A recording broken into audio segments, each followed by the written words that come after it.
एक जंगल में एक संत अपनी कुटिया में रहते थे।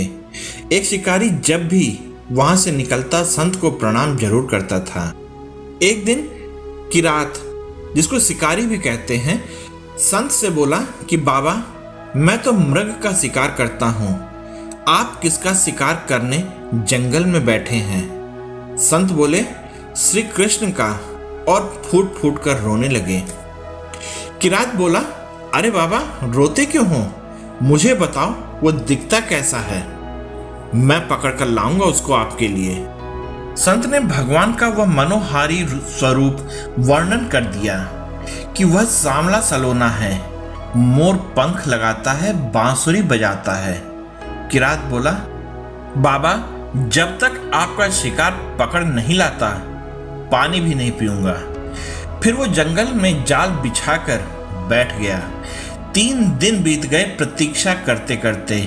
दयालु ठाकुर को दया नहीं आई। वो भला दूर कहाँ है, बांसुरी बजाते आ गए और खुद ही जाल में फंस गए। किरात तो उनकी भुवन मोहनी छवि के जाल में खुद ही फंस गया और एकटक श्याम सुंदर को निहारते हुए अश्रु बहाने लगा। जब कुछ चेतना आई तो बाबा का स्मरण आया और जोर जोर से चिल्लाने लगा, शिकार मिल गया, शिकार मिल गया, शिकार मिल गया। और ठाकुर जी की ओर देखकर बोला, अच्छा बच्चू, 3 दिन भूखा प्यासा रखा, अब मिले हो और मुझ पर जादू कर रहे हो। कृष्ण उसके भोलेपन पर रीझे जा रहे थे। मंद मंद मुस्कान लिए उसे देखे जा रहे थे। किरात कृष्ण को शिकार की भांति अपने कंधे पर डालकर और संत के पास ले गया। बाबा, आपका शिकार लाया हूं। बाबा ने जब यह दृश्य देखा तो देखते ही किरात के कंधे पे श्री कृष्ण हैं और जाल में से मुस्कुरा रहे हैं। संत के तो होश उड़ गए, किरात के चरणों में गिर पड़े। फिर ठाकुर जी से कातर वाणी में बोले, हे नाथ, मैंने बचपन से अब तक इतने प्रयत्न किए आपको अपना बनाने के लिए, घर बार छोड़ा, इतना भजन किया, आप नहीं मिले और इसे 3 दिन में ही मिल गए।